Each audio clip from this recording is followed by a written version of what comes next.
DYFI Kodakara north മേഖലാ കമ്മിറ്റിയുടെ നേതൃത്വത്തിൽ കൊടകര ഗവൺമെന്റ് LP സ്കൂൾ ശുചീകരിച്ചു. CPIM Kodakara north local secretary KV Naijo ഉദ്ഘാടനം ചെയ്തു. ഡിവൈഎഫ്ഐ കൊടകര നോർത്ത് മേഖലാ പ്രസിഡന്റ് ഡിനിൽ അധ്യക്ഷത വഹിച്ചു. സെക്രട്ടറി ജോയൽ ജോയി സ്വാഗതം പറഞ്ഞു. ലോക്കൽ കമ്മിറ്റി അംഗം CD സിബി, പ്രധാനാധ്യാപിക MK Dainy, PTA president Sandesh Narayanan എന്നിവർ സംസാരിച്ചു.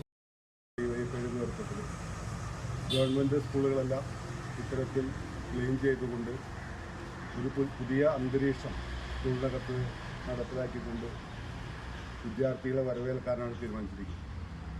നമുക്കറിയാം, ഡിവൈഎഫ്ഐ ഇത്തരത്തിലുള്ള പ്രവൃത്തികൾ മാത്രമല്ല ഇന്ന് ഏറ്റെടുത്തിരിക്കുന്നത്.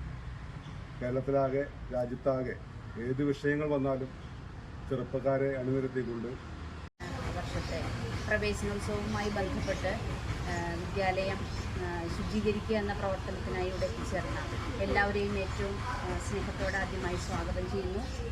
ഒപ്പം തന്നെ നിങ്ങളാണ് ഈ നാടിൻ്റെ പ്രതീക്ഷ.